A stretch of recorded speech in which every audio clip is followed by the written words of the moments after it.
Well, thanks for calling in today. I appreciate you taking the moment with us. For sure. I apologize for the mix up of scheduling yesterday. Oh, come on. This happens all the time. Don't act like you're the first. You can be number one at something, but this ain't it. That's true. That's true. No, I appreciate it, man. This is awesome. You ready to get going? The what? Are you ready to get started? Oh yeah, I'm ready. I'm ready. All right.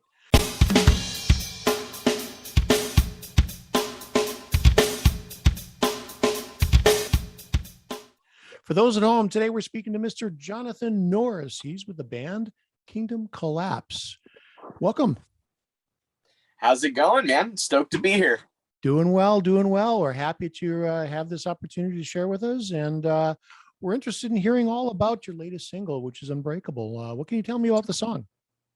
So it came out mid-June, and that song was really written towards the later half of last year, looking around at everything going on and life kind of being crazy on a big scale as well as a personal scale. And I just started looking back on my life and looking at struggles that I've been through that ended up making me stronger, on the other side. And that's really what that song is about, is just choosing to use those struggles, for something good and build yourself up, not be defeated. You know what I mean? Well, it's certainly a positive message, and one that we all learn from. I think that everybody in their lives have a little bit of adversity, and those moments do build us. They do make us stronger. Oh yeah. Yeah. It's like through, relationship stuff, health stuff, losing a family member, the whole COVID thing. Like there's all kinds of different things that people, experience. So you've released a single. It's you actually released a string of singles, as I count. Maybe I'm wrong on this one, so this is your chance. Correct me. I think you have 5 singles you released since 2018. Yeah, we started releasing stuff in 2018, and we have a EP out that was I think it was like October 2018, and then went back to a couple singles for a while, and that was doing us well. But there's been a lot of demand for an upcoming album, so we're writing for that, and that'll be coming out in the new year. Yeah, we're stoked. It seems to be you're following the footprints of the industry itself. For the last couple of years, they've sort of switched over to singles over albums. Everybody has a chance to put out that single and sort of make that mark, rather than taking the chance at putting out an album. You find maybe a song gets lost along the way that you wished wouldn't have. And right. Yeah. So this is your opportunity to showboat every one of them.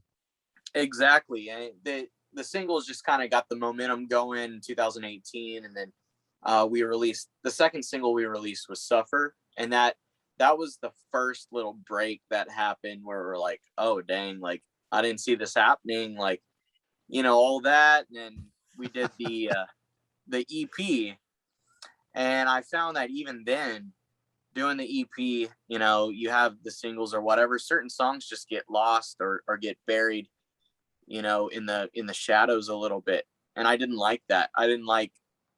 It almost felt like a waste. You know what I mean?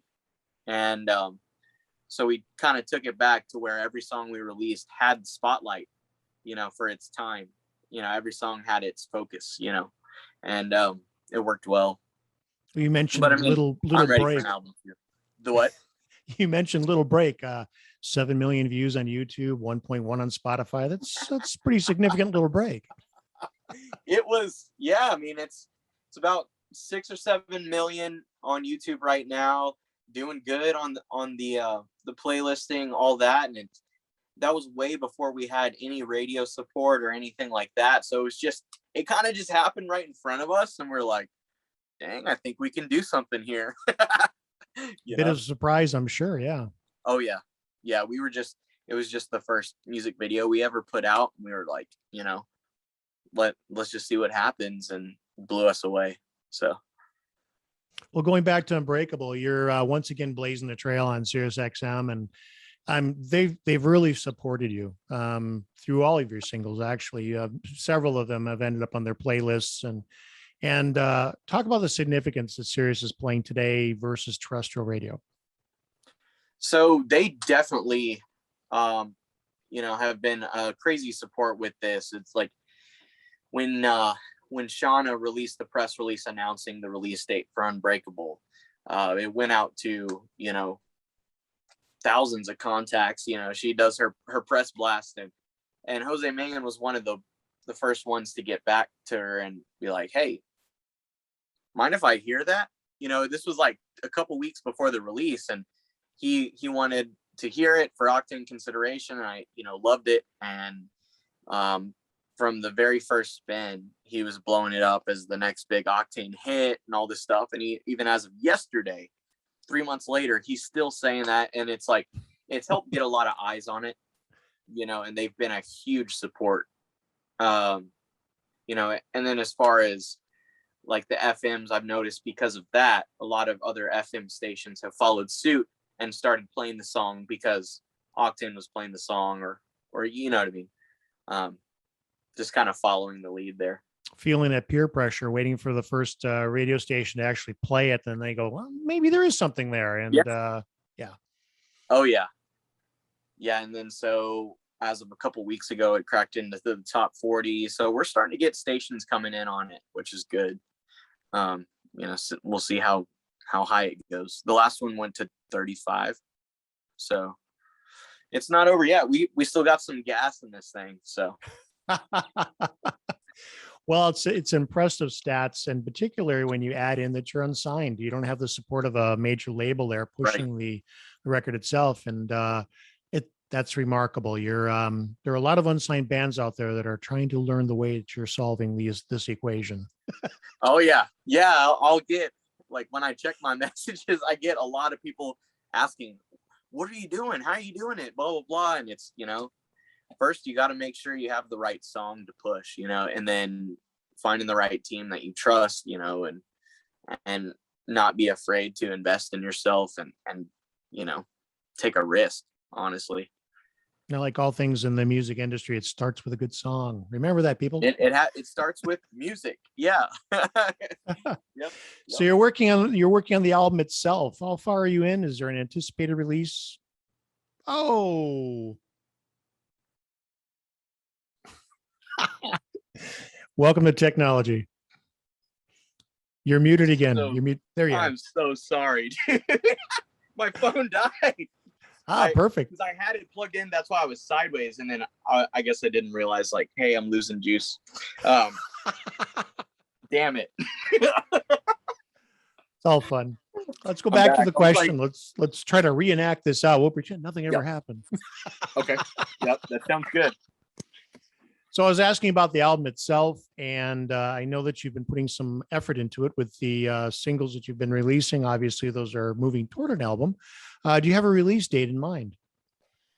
So with the release date, our plan is this next single after Unbreakable will be the start of the ramp into pre-orders and everything like that with the album. So that will be probably around late spring, and then the album coming out at the end of that. So realistically, summer is when we would probably drop it. Late summer, maybe like August.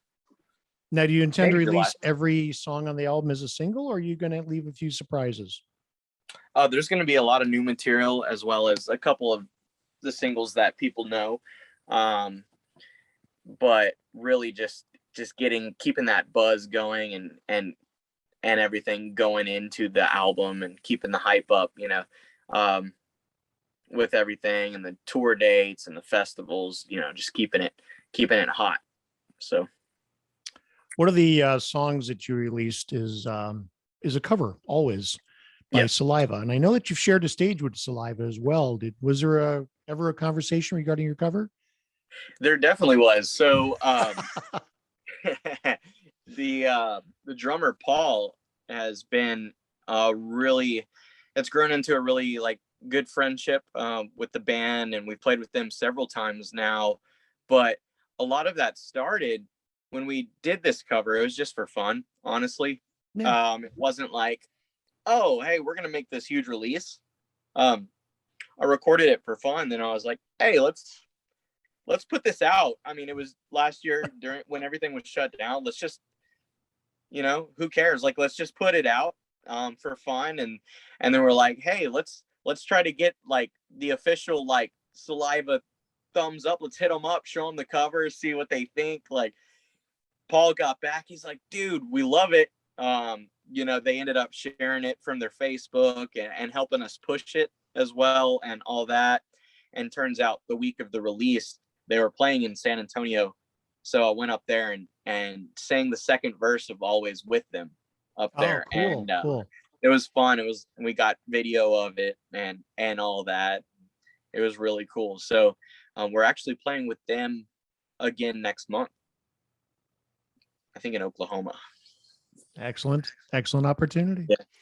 So I've read in other interviews that you've commented about the challenge of kind of growing up in San Antonio and playing aggressive music, but of course being surrounded by a lot of country. And Yes. talk a little bit about that. Share a little bit.